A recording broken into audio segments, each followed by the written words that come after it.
সায়েম শাহরিয়ার ভাই কি এমন ভিডিও আপলোড করেছে, সবাই দয়া করে অবশ্যই ভিডিওটা দেখবেন। আওয়ামী লীগ ফিরে আসছে বিএনপির রূপে। যারা আওয়ামী লীগ করতো তারাই বিএনপি, আর আমরা যারা বিএনপি হিসাবে রাজপথে লড়াই সংগ্রাম করেছি, এখন দলের সুসময় হয় না, আমাদের দলের লোক কোনো মূল্যায়ন করে না। 5ই আগস্টের পর বিএনপির মধ্যে আওয়ামী লীগকে জায়গা দেওয়ার কারণে ক্ষুব্ধ বিএনপির সংগ্রামী এবং ত্যাগী নেতাকর্মীরা। আমি যাকে দেখেছি, যে ব্যক্তি আওয়ামী লীগ করেছে, আমাদেরকে লাঠি সোটা দিয়ে মেরেছে, আমাদের জন্য রাস্তায় যাওয়ার সময় রাস্তা ব্যারিকেড করছে, পুলিশে ধরাই দিছে। 5ই আগস্টের পরে তারা এখন এসে বিএনপি হয়ে গেছে, লজ্জা হয়। আর এই কারণে বিএনপি নাকি এমন ভাবে ধ্বংস হবে যাতে করে আর কোনোদিন ফিরে আসতে না পারে। এই বিএনপি আবার ধ্বংস হবে, আর এবির এমন ধ্বংস হবে যে বিএনপির অস্তিত্ব থাকবে না। জনাব তারেক রহমানকে 6 মাসের মধ্যে লন্ডন ফেরত পাঠাবে।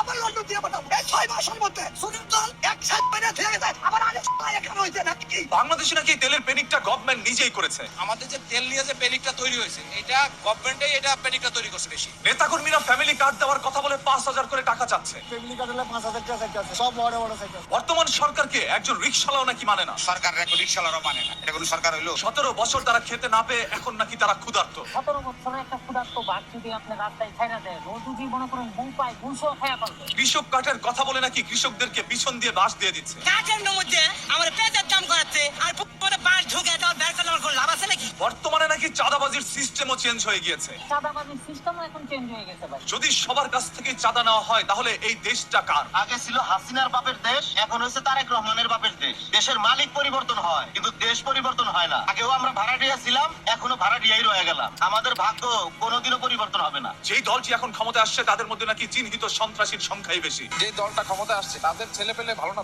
সবাই চিহ্নিত সন্ত্রাসী। আপনি দেখেন রংপুরে কি ঘটনা ঘটছে। আমার মনে হয় এটা মাত্র শুরু, ভবিষ্যতে আরো কি কি বড় বড় প্ল্যান আছে সরকারের, জানি না, আরো কোনো ঘটনা ঘটতে পারে। তবে কিছু সংখ্যক মানুষের দাবি জনাব তারেক রহমান ভালো লোক, তবে তার আশেপাশে থাকা নেতাকর্মীরা ভালো লোক না। তারেক জিয়া কিন্তু ভালো লোক, তার নেতা কর্মী ভালো না। নেতা কর্মী সামনে ভয়াবহ পরিস্থিতি আসতে পারে। তবে কৃষকদের দাবি নির্বাচিত সরকার থেকেই বা কি লাভ যদি কৃষকদের জন্য এই সরকার কিছু করতে না পারে। দেশের নির্বাচিত সরকার থেকে কৃষকের জন্য উপস্থাপন করছে, কিছু করে পারেনি। ভোটটা দিয়েছে কিন্তু আমার কোনো কাম হয়নি। আসুন এবার একটু বিএনপির একজন ত্যাগী নেতার কিছু কথা শুনি। ও সিজারের টেবিলে, আমি রিমান্ডে, ডাক্তার ফোন করে বলতেছে টাকা নিয়ে মেডিকেলে আসেন। রিমান্ড থেকে পুলিশে মায়ের ফোন দিয়ে বলতেছে আপনি টাকা নিয়ে এসেন 10,000, তাছাড়া আপনার ছেলেকে পিটানো হবে। মা কোথায় যাবে আগে? এই প্রশ্নটা বাংলাদেশ স্বরাষ্ট্রমন্ত্রীর কাছে আমার। এইসব জায়গা থেকে ফিরে আসার পরে সেই আওয়ামী লীগের যদি আপনারা শেল্টার দেন, মনে হয় কি জানেন, মাঝে মাঝে আওয়ামী লীগের যেসব বিএনপি লিডারেরা শেল্টার দিতেছে না, সমিলে কাঠ ফাঁড়া দেখছেন কে কে, ওই ভয় মনে হয় বিএনপি লিডারদেরকে মনে হয় যে কাঠ ফাঁড়ার মতো ফেরে ফেলি। বিএনপি একজন সংগ্রামী বা ত্যাগী কর্মী রাজপথে ছিলেন তার পরিবার পরিজন ছেড়ে। আজ যখন বিএনপির সুদিন আসলো তখন বিএনপি নাকি তাদেরকে ভুলে গেল। বহিরাগতরা বিএনপিতে এমন ভাবে ভিড় করছে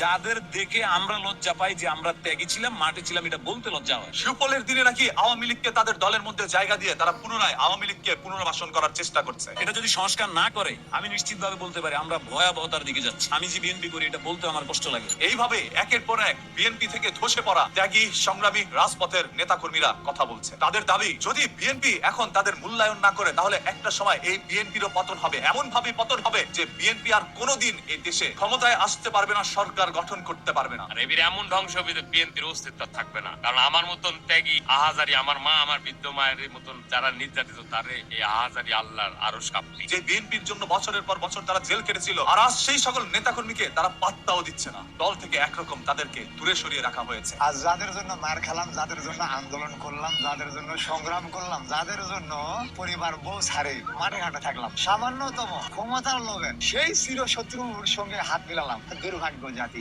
তাদের যদি সঠিক মূল্যায়ন এখন বিএনপির সেই সকল নেতাকর্মীরা করতে না পারে, বিএনপি করতে না পারে, তাহলে একটা সময় এদের কারণেই হয়তোবা বিএনপি ধসে পড়তে পারে। এই সমস্ত আওয়ামী লীগ কুনিলিয়া পুনর্বাসন করছে, এরা সামনের কাতারের লোক। হ্যাঁ, এটি হচ্ছে বিএনপির অরিজিনাল চরিত্র। এরা বিপদের সময় এক রকমের কথা কয়, এরা প্রচন্ড আরে নির্লজ্জ। এইভাবে প্রত্যেকটি মানুষের মন্তব্য আপনারা শুনেছেন। সুদিনে যদি সেই সকল দুঃসময় লোকগুলোকে পাশে না রাখেন তাহলে আপনাদের দুঃসময় আর কাউকে পাশে পাবেন না। এই সমস্ত আওয়ামী লীগেরা কিন্তু তোর মায়ের ভাতা রয় যে তুই এরিলে বিএনপি দল করিস, এরিলে সংগঠন বাড়াচ্ছিস, আর ত্যাগীরে পিছনে ঠেলে দিচ্ছিস, ত্যাগীর প্রতি আবারও সেই একই নির্যাতনে রাখতেছিস। কি করতে? নেতারে মনে হয় মায়ের ভাতা রয় আওয়ামী লীগেরা। যে রাজনীতি মানুষের চোখের জল মোছাতে পারে না সেই রাজনীতি সির্ফ একটি ভণ্ডামি। যখন অন্যায় আইন হয়ে দাঁড়ায় তখন প্রতিরোধ গড়ে তোলাটাই কর্তব্য হয়ে দাঁড়ায়। জনগণ যখন সরকারকে ভয় পায় তখন সেখানে স্বৈরাচার থাকে, আর সরকার যখন জনগণকে ভয় পায় তখন সেখানে স্বাধীনতা থাকে। রাজনীতিবিদরা সবাই এক, তারা এমন একটি জায়গায় সেতু তৈরি করতে চায় যেখানে কোনো নদীই নেই। রাজনীতিতে অংশগ্রহণ না করার সব থেকে বড় শাস্তি হলো আপনার থেকে অযোগ্য কোনো লোক আপনার উপরেই শাসন করবে। একটি দেশ তখনই ধ্বংস হয় যখন চোরেরা রাজা হয়ে যায় আর রাজারা